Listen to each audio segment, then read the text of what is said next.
how to become a social media manager and get paid for your skills of marketing. Hi guys, it's Sahili and welcome back to my YouTube channel. In today's video, I'm going to tell you what social media marketing is, what does a social media manager do, and what you can learn in order to get started, and how to get your first client as a social media manager. If these are the things that you're interested in, if you want to get your foot in the door with freelancing in social media management, then make sure that you watch this video till the end. A little bit of introduction about me in case you don't know me. I am Sahili Chatterjee. I have been a freelancer for over 5 years now. For over 2 years now, I am doing social media management and I have quite a bit of experience here. Social media management is also the field where I got my first high-paying client, like really high-paying. It was like almost $200 for about 3 to 4 hours of work. So that was the highest ceiling that I've reached. So I can assure you that if you are strategic and analytical and you know your way around social media, there's huge potential for you. But baby steps later, let's get started with what exactly is social media management. So the first thing that you need to know about social media management is that it's basically managing brands and their online presence in order to get more sales eventually. Usually there are different objectives that different brands have from time to time, but the end result for almost every business is sales, because of course if you're not making sales, if you're not making profit, how are you functioning even? So remember that there are different types of businesses today, right? So mainly the distinction that we make is product-based businesses and service-based businesses. So product-based businesses would be something like Chumbak, the Sold Store. So anyone who's selling a product, they are product-based businesses. So Chumbak, Sold Store, they have their online presence in Instagram, on Facebook, and on other social media platforms, right? There's a person managing this presence, and that person is their social media manager. Okay, now these are some large scale brands. Of course, there are smaller businesses who also need to have a social media presence today, who want a social media manager with an expertise, because although it might seem like just posting, there's so much more that goes behind the scenes. This is exactly why a social media manager is needed. Now, there are different platforms where you can become a social media manager, but the most common ones to start with are Instagram, Facebook. A lot of people are also using LinkedIn and Pinterest these days, and some brands also resort to Twitter. Twitter is not my expertise, but these are basically the most popular forms of social media that people use today. The second type of business is service-based businesses. Service-based businesses would be something like what I do, who are consultants, coaches, maybe they offer some kind of service to their clients. These kind of people also have a social media presence. For example, take into account Ruta Mittal, who is my own mentor. She actually was the person from whom I learned marketing. The second type of business would be service-based businesses.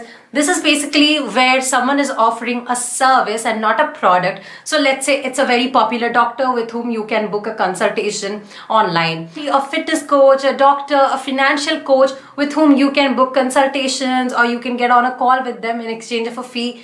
And these kind of people also want to build their social media presence, because the more the people know them, the more the people will come to them to book their services. Okay, so there's basically a huge distinction between product-based businesses and service-based businesses, and it's highly recommended that you choose either of the two.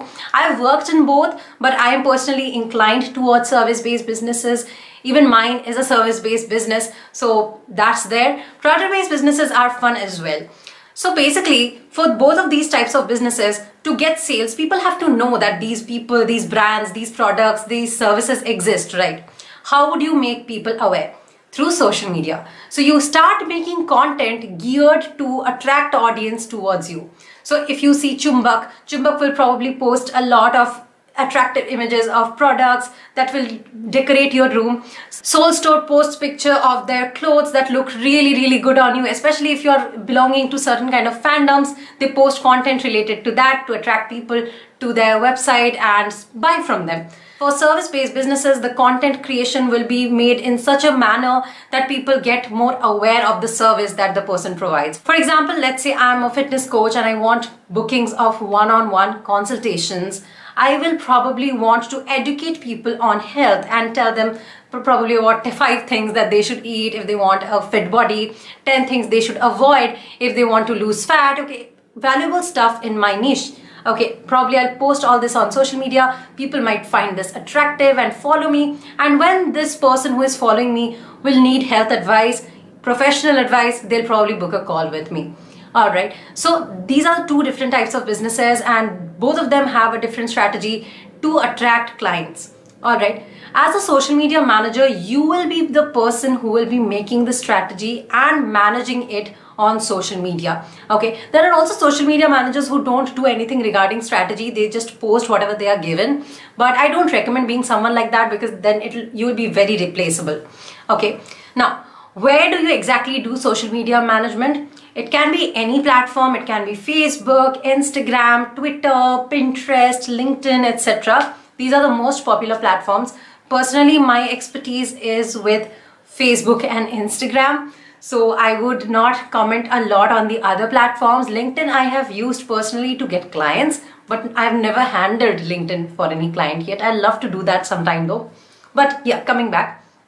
So as a social media manager, you make sure that content is being pushed out on a regular basis. You are engaging within the community. People are finding the content helpful. You are writing and gearing the content in such a manner that people are getting attracted to the brand. Make sure that you're actually making the right content to attract the right kind of audience so that they actually end up buying from the brand that you're working with. All right. So all of this takes a lot of effort. You can't just post anything and see results, of course. So it takes a lot of experience to become a good social media manager. Any brand needs a proper social media manager if they want sales. I have personally worked with mainly coaches. I've also worked in some product-based businesses, but I do not enjoy it that much. Since my major experience is in the coaching niche, most coaches have two types of programs. One is the one-on-one consultation, which usually costs higher because they are giving personal energy to each and every person. And the second is their course, which is more of a group coaching kind of a thing. Almost all coaches have these two models, and it is pretty helpful to work with coaches only for me personally, because I know exactly what I'm going into. But if you're starting off today, you don't have to niche down right now. You can be a generalist, explore different types of work in social media management, and then decide what you are going to niche down to. All right, this is an advice that I also give to my personal students, that don't start niching down when you're starting off. It actually makes your journey harder. Niching down is important in the long run, but you can't expect someone to niche down if they don't even know what they are getting into, right? So if you watch any videos of popular YouTubers, they'll probably tell you niche down, decide what you want to do, which is fair. But the problem is that when you're starting off with any freelance field, not just social media management, you will be very confused regarding your personal skill sets. What are your strengths? So it's a lot like school. What do we do in the first 10 years? We study a lot of subjects, and then we choose a couple of subjects probably to specialize in college. Similarly, in freelancing, if you're starting off with any sort of work, you should work with different types of clients first, at least for 6 months, and then decide what are your strengths. Niching down comes after knowing what you're actually good at. All right, so keep this advice in your mind. Now, I hope that you're clear on what exactly social media management is and how to get started. Let's give you a step-by-step plan on some platforms that you can get started with. I will recommend that you start with Instagram and Facebook, because there the demand is the highest, and it's also pretty easy to learn Facebook and Instagram marketing compared to LinkedIn and YouTube and Twitter. All right. So these two platforms are the easiest. You can choose these two or any other two as well. Don't overwhelm yourself with having to learn 5 or 6 platforms right at the beginning. Okay.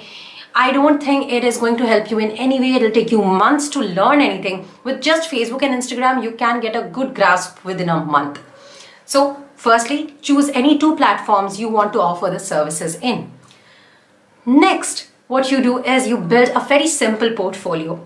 A simple portfolio will include some graphics maybe that you've designed, a strategy that you've made probably for Instagram or Facebook, maybe some sort of results that you've gotten for yourself or for some kind of account you've managed in the past. I had some students who had managed college accounts.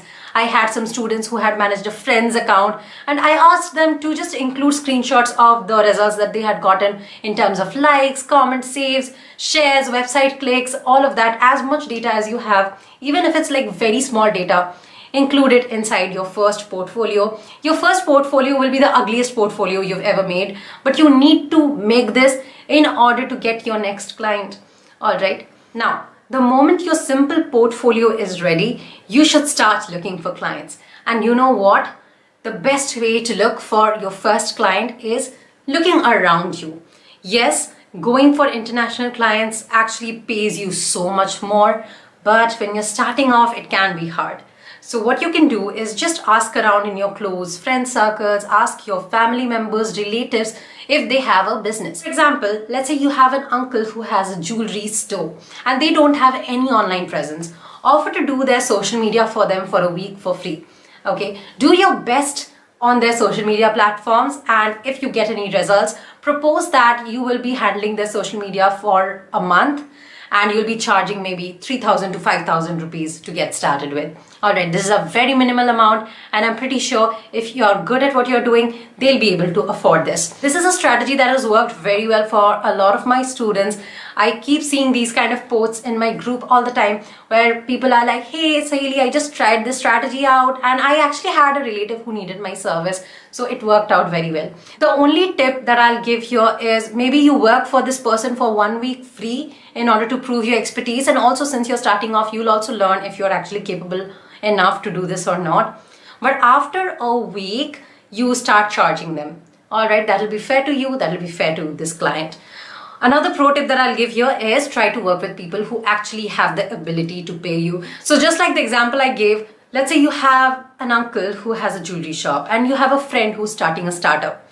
Your uncle's jewelry shop probably has a lot of revenue because they've been doing it for years, but your friend is starting up this year, so they don't have any revenue. Alright, it's always a better idea to go for your uncle. Maybe you will enjoy working with your friend more, but financially it might not be the most profitable decision. But I'll leave this decision up to you. Just that getting your first client is not that hard amongst your circles. But in case you do not have anyone in your circles who has a business, then also I do have a solution for you. After making your preliminary portfolio, on Google Maps, search for your nearest businesses.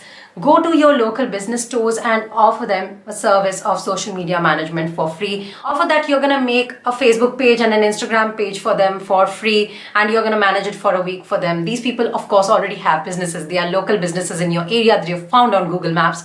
So they are definitely going to give a nod to you. And since these people are available locally, it's also gonna be easy to gain their trust.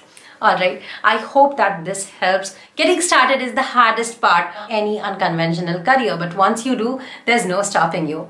If you want to start your freelancing journey today, you can join me inside Freelance 101 Academy with 350 plus students.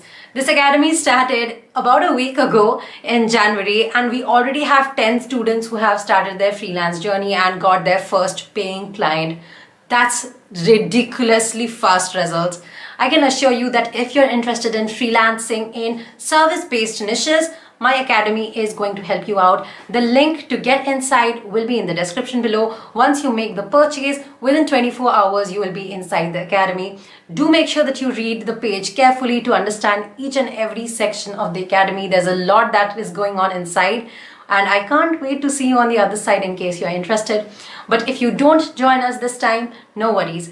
You can subscribe to this channel and I'll be making free content on freelancing, getting clients, and being a successful freelance business owner in the coming weeks. Also, make sure that you're following me on Sahili Chatterjee here on Instagram, because I post daily tips on freelancing and working online there. And yeah, with that, I'll take your leave. I'll see you again next week. Bye-bye. Week.